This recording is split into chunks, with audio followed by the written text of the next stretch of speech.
வணக்கம் friends, welcome to JC builders. விருதுநகர்லேருந்து சத்யநேசன். இந்த வீடியோவில் நம்ம பார்க்க போகிறது வீட்டிற்கு பிளான் போடுவதற்கு முன்பதாக தெரிந்து கொள்ள வேண்டிய சில விஷயங்களை இந்த வீடியோவில் நம்ம பார்க்க போகிறோம். இப்போ தான் நம்முடைய சேனலை நீங்கள் முத பார்க்குறீங்கன்னா சப்ஸ்கிரைப் பண்ணி வச்சுக்கோங்க. கூடவே ஹைப்னு சொல்லி ஒரு ஆப்ஷன் இருக்கும், அதை கொடுத்து பாயிண்ட்ஸ் கொடுத்துங்க.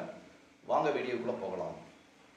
பிளான் போடுவதற்கு முன்பதாக நம்ம செய்ய வேண்டிய ஒரு சில விஷயங்களை சொல்கிறேன்.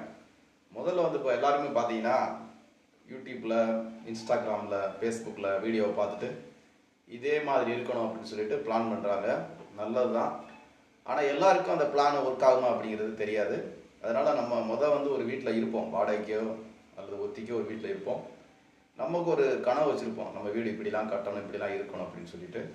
அதனால் மற்றவர்கள் என்ன செஞ்சுருக்கிறாங்கிறது நமக்கு முக்கியம் கிடையாது, அது உங்கள் விருப்பம்.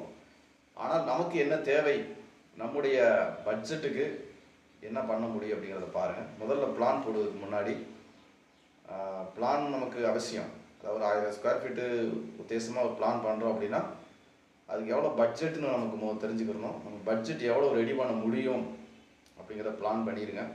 பண்ணிவிட்டு அதுக்கு தகுந்த மாதிரி பிளான் அமைத்து கொள்ளுங்கள். ஒருவேளை பணம் உங்களுக்கு ஒரு விஷயம் இல்லை அப்படின்னா நீங்கள் எப்படினாலும் நீங்கள் போட்டுக்கலாம்.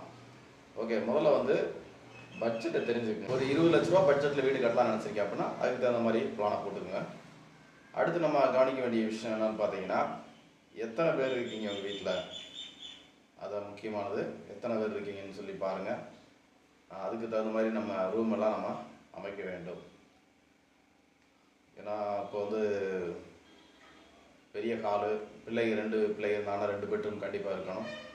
அந்த மாதிரி ஒரு சில விஷயங்கள்லாம் நம்ம பிளான் பண்ணணும். குடும்பமாக உட்காந்து பிளான் பண்ணி யோசித்து எல்லாருக்கும் ஓகேவா, நம்ம பிளான் அவங்க போட்டு கொடுத்தாலும் அதை நம்ம உட்காந்து பார்த்து இது போதுமா அப்படிங்கிறத எல்லாம் நம்ம கரெக்ஷன் பண்ணிக்கணும். ஓகே, அடுத்து ஒரு ஃப்யூச்சர் பிளான், எதிர்கால திட்டம். ஒரு சிலர் சொல்லுவாங்க, நாங்கள் மாடி எடுக்கிற பிளான் இல்லை, அதனால் கிரவுண்ட் ஃப்ளோரோட முடிக்கிற மாதிரி ஐடியா இருந்தோம், அதனால் ஃபவுண்டேஷன்லாம் ரொம்ப ஸ்ட்ராங்காக போடலை, அதனால் மாடி எடுக்க முடியாது அப்படின்னு சொல்லுவாங்க. ஒரு சில வீடுகளில் பார்த்தீங்கன்னா சீட்டு போகிற மாதிரி தான் பிளான் பண்ணியிருக்கிறோம், பெல்ட்டு போடாமல் விட்டுட்டோம் பேஸ்மெண்ட்டில், அதனால் மாடி எடுக்க முடியாது அப்படின்னு.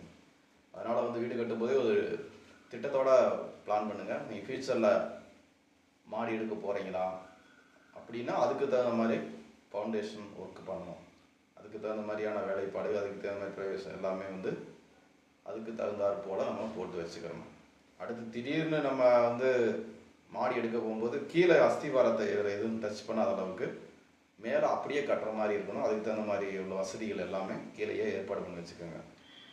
அதுக்கடுத்து பார்த்தீங்கன்னா வரைபடம் போடுவதுக்கு முன்னாடி இப்போ நான் பார்த்தீங்கன்னா எந்த ஒரு வாஸ்தோ எதுவுமே பார்க்குறது கிடையாது. நமக்கு எல்லா நேரமும் எல்லா நாட்களும் நல்ல நாள் தான் எனக்கு. அதனால் இப்போ எல்லாமே பொதுவாக பிளான்னு சொல்லி போயிட்டீங்கன்னாவே அது ஒரு வாஸ்துப்படி தான் வரைபடத்தை போட்டு கையில் கொடுப்பாங்க. அதனால் இப்போ அதிகமாக எல்லோரும் பார்க்குறது கிழக்கு பார்த்த வாசல், வடக்கு பார்த்த வாசல், அப்படி தான் அதிகமாக எல்லோரும் விரும்புவாங்க. அப்போ அதுக்கு தகுந்த மாதிரி நீங்கள் கிழக்கு வடக்கு நீங்கள் அந்த வாஸ்து பார்க்குறவங்களுக்கு கிழக்கு வடக்கில் எல்லாமே அமைஞ்சிடும் எல்லா ரூமுகளும். அதே தெற்கு மேற்குங்கும்போது ரூமெல்லாம் அமைக்கிறதுக்கு ரொம்ப சிரமமாகும். அதை என்னான்னு உங்கள் பில்டர்ஸ்டையோ இல்லை இன்ஜினியர்ட்டையோ பிளான் போடும்போது கேட்டுக்கோங்க. கடைசியாக பார்க்கிங் தேவைப்படுகிறதா, கார் பார்க்கிங் வேணுமா, அல்லது போர்ட்டிகோ மட்டும் சிம்பிளாக இருந்தால் போதுமா, அல்லது நீங்கள் ஒர்க்கு ஃப்ரம் ஹோம் வீட்டிலேருந்து வேலை பார்க்கக்கூடியவங்களா, அப்போ அதுக்கு தகுந்த மாதிரி நம்ம ரூம் அமைக்கணும். இல்லை வயதானவர்கள் நம்ம கூட இருக்கிறாங்களா, ஒரு சிலர் ஒன்றும் பிரச்சனை இல்லை, ஒரு சிலர் தனியாக அவங்களுக்கு ஒரு ரூம் இருக்கணும் அப்படின்னா விரும்புகிறாங்க. அதை எல்லாமே நம்ம பிளானில் சேர்க்கணும்.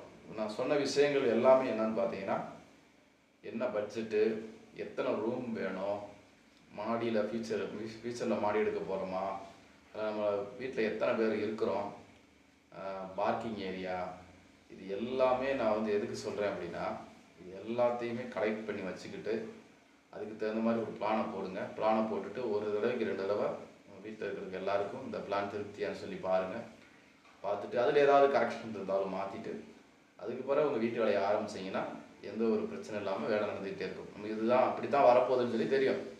நம்ம பிளானே இல்லாமல் வீடு ஆரம்பித்தோம் அப்படின்னா அடுத்து நம்ம பராமரிப்பு பண்ணிக்கிட்டே இருக்கிற மாதிரி இருக்கும். கட்டை இடிக்க ஒரு சுவரை கட்டுறது, அடுத்து இடிச்சிட்டு இது வேணாங்கிறது, அடுத்து ஜன்னலை மாற்றுறது, இந்த மாதிரி விஷயங்கள்லாம் நிறையா இருக்குது. வருகிற நாட்கள் அதுக்கடுத்த ஸ்டெப்பு நான் கண்டிப்பாக சொல்லுவேன். இப்போ வந்து பிளான் போடுவதற்கு முன்னாடி நம்ம செய்ய வேண்டிய, நமக்குள்ளே இருக்க வேண்டிய ஒரு சில விஷயங்களை உங்களுக்கு ஷேர் பண்ணியிருக்கேன். இந்த வீடியோ பற்றி உங்களுடைய கருத்துக்களை மறக்காமல் தெரிவிங்க. இப்போ தார்மொழி சேனலை முதல்ல பார்க்குறீங்கன்னா சப்ஸ்கிரைப் பண்ணிக்கோங்க. மீண்டும் அடுத்த வீடியோவில் சந்திப்போம். தேங்க்யூ.